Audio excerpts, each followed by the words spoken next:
Bangga bersarung mangga. Hari ini adalah topiknya adalah Sadah Alawiyin. Besok lain, nanti ada orang rusak Gus.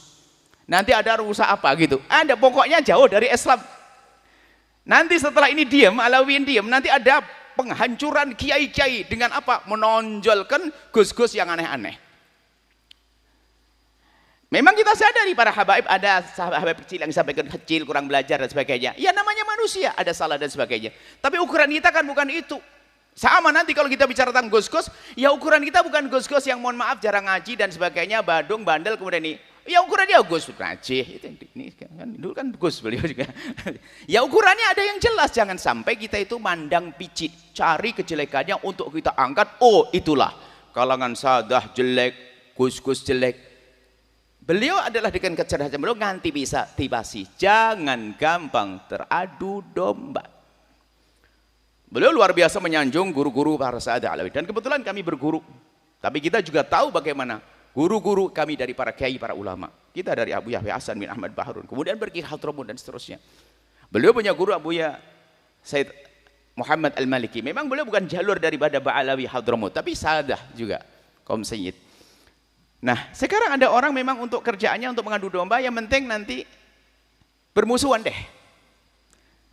Dan bermusuhannya Anda bukan dengan habaib saja, akhirnya dengan ulama setempat, hanya gara-gara ulama ini dekat sama Habib, dijauhi, akhirnya jauh dari ilmu, berantakan pada akhirnya ujung-ujungnya.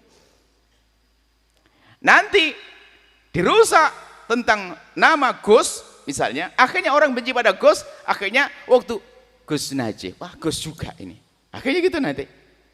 Intinya adalah ayo kita waspada. Segala upaya yang menjadikan kita benci kepada umat Nabi Muhammad, apalagi umat yang disifati dengan ilmu, kiai, umat yang disifati dengan nasab duriyah Nabi, tolong hati-hati. Jangan mau dengar. Jangan mau dengar, itu fitnah, Anda rugi. Coba mungkin yang pernah berurusan dengan ini, Anda akan rasakan kemarin mesra dengan ustadz ini jadi gak mesra lagi.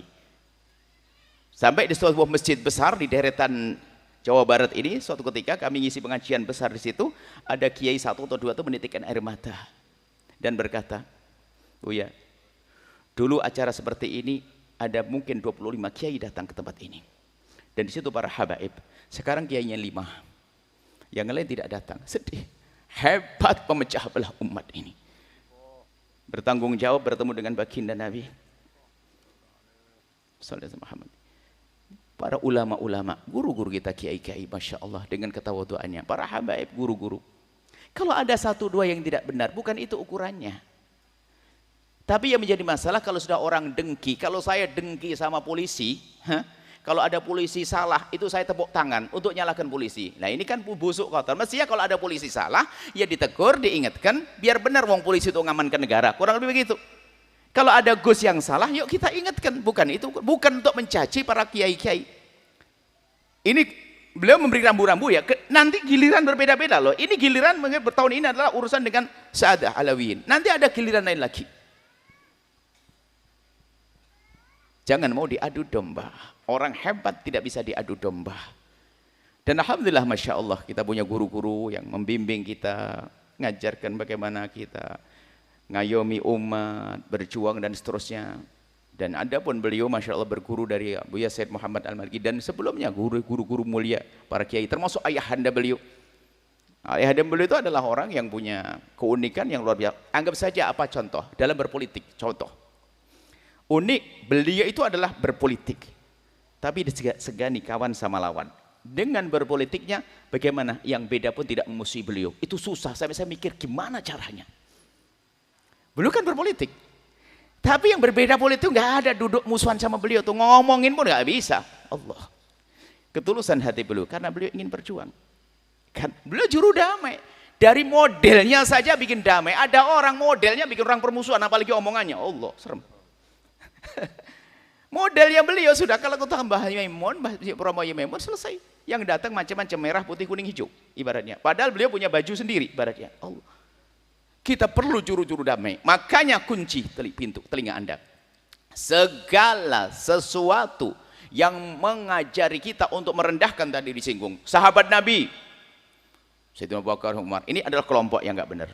Ada orang kalau mencaci Abu Hurairah, Abu Bakar, jangan didengar. Karena Anda akan diadu dengan Sayyidina Abu Bakar Siddiq. Ada kelompok yang disinggung sama beliau. Kelompok yang mengajari kita benci kepada Abu Bakar, Umar, kelompok Syiah. Anda jangan dengar, itu menfitnah. Anda akan struki. Ada lagi membenci sahabat. Sekarang ada membenci ahli bait Rasulullah dengan bermacam-macam model. Ahli bait mungkin ada duga atau tuduhan pemalsuan nasab segala macam. Itu tujuannya adalah sama. Pokoknya Anda benci deh. Kemudian ulama. Nanti ulama, pondok beberapa waktu yang lalu pondok. Wah, kalau Anda pondok langsung pondok pesantren. Seolah-olah pesantren membuat kerusakan. Kalau ada sesuatu yang putih, ada noda hitam sedikit, memang cepat tampak. Pondok itu ada ribuan pondok pesantren di Indonesia. Itu ada 1-2 pondok yang nyeleneh, itu waduh cepat kelihatan. Memang di sana ada orang yang memang mencari-cari. Oh, seolah pondok begini. Tapi selain daripada yang putih, coba biasa saja. Bully ada di pondok, di luar pondok ada atau tidak? Ada. Naudzubillah, pencabulan di pondok ada oleh ustadz yang nggak pernah ngaji atau mengakhlak gak baik, namanya manusia dia, tapi tetap salah. Tapi jangan dipukul rata. Tapi di luar ada enggak pencabulan? Ada. Coba kita yang adil kalau melihat itu, jangan dengan kebencian. Kalau kita memandang dengan kebencian, rusak dunia ini. Dan itu bukan hatinya Rasulullah. Hati Nabi adalah hati yang penuh kasih, Rauf, Rahim. Ayo, jangan Anda benar. Nanti pokoknya kalau ada isu, dulu ada ngajari kita benci kepada, sebetulnya tujuan iblis, syaitan itu menjauhkan Anda dari Islam, dari Nabi Muhammad. Tapi kalau Anda dijauhkan dari Nabi Muhammad langsung nggak bisa. Akhirnya dijauhkan misalnya dari Arab, pokoknya beda Arab. Nanti ada kiai Arab, kiai Jawa. Nah, ini kan jadi repot. Nabi Muhammad diutus untuk semuanya, sehingga kalau sudah benci Arab nanti merembet. Akhirnya Arab kan Nabi Muhammad Arabi. Sampai baju aja dipersalahkan. Ini kok kenapa orang Jawa kok pakai baju Arab misalnya? Iya suka-suka ibaratnya. Kalau tiba-tiba saya ngurus, saya bukan orang Jawa ini, pakai baju Jawa ini. Ini kurang lebih begitu, menutup aurat. Ini orang dengan budaya masing-masing, justru orang hebat menghargai. Kalau tiba-tiba ada ini orang mana ini orang Batang ini tiba-tiba pakai baju orang Maroko, ya ahlan wa sahlan. Baju pokoknya Maroko menutup aurat. Intinya kan seperti itu. Bukan jadi permasalahan. Jadi dijauhkan dari Arab. Sehingga yang perlu kita ambil adalah hanya Islam Jawa saja. Ya enggak. Islam Jepang, Islam Jawa, Islam Amerika sama. Islamnya Rasulullah SAW. Jadi kalau orang Jepang pakai baju blangkon, baju ini ya jangan disalahkan, dong pengen aja kok. Itu jadi tolong. Karena permasalahannya adalah kebencian yang ditanamkan sehingga mulai ada Arab. Kemudian setelah itu ini nasab Nabi, Dzurriyyah Nabi. Nanti kita lagi kiai-kiai. Nanti ada gelombang, tolong ingat, gus-gus hati-hati. Ini gelombang kalau sudah tenang urusan habaib ini, tenang nanti ada gelombang untuk menghancurkan pondok melalui gus-gus diekspos. Dicari cerita gus-gus yang enggak benar. Yang baik-baik enggak pernah cari. Memang yang suka kotoran itu lalat atau tawon. Lalat. Yang suka mencari kejelekan memang orang jelek. Orang baik susah mencari kejelekan. Hanya mencari kejelekan tadi. Oh ada gus kemudian diekspos. Ada deretan gus sejauh itu Jawa Barat. Beginilah kehidupan pesantren. Ini contohnya gus-gus. Nanti lihat gelombang ini. Kalau sudah reda yang namanya habaib ini, nanti ada gus. Tujuannya apa? Agar jauh dari para kiai-kiai. Kalau sudah begitu, hancurlah umat. Hobi kita diadu domba. Kita sudah biasa diadu domba. Urusan perkiaian diadu domba, urusan perhabaiban diadu domba, sampai urusan politik. Kan begitu, politik kan sama. Pemilihan presiden 01 berantem. Sampai yang 002 sudah akrab, mungkin besanan. Kita masih berantem di bawah. Pemilihan presiden berantem, pemilihan gubernur berantem, pemilihan wali kota, bupati berantem, pemilihan kepala desa berantem. Biasa berantem. Sampai karena biasa berantem, pemilihan ketua masjid. Masya Allah. Innalillah, kita diadu domba. Beliau ngasih rambu-rambu cerdas. Jangan mudah diadu domba. Itu adalah umat Nabi Muhammad. Kita murid Nabi ingin sambung dengan Rasulullah. Pokoknya berita menjadikan Anda bermusuhan dengan saudara-saudara, saudara sekandung, saudara satu rumpun, satu kakek dijaga. Termasuk saudara sebagai umat Nabi Muhammad SAW.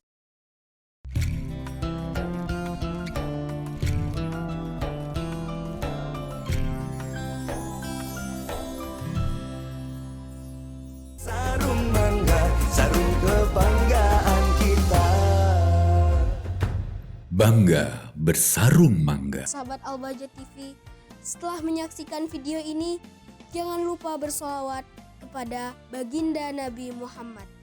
Shollu ala Nabi Muhammad. Allahumma sholli alaihi wa ala alihi wa sahbihi.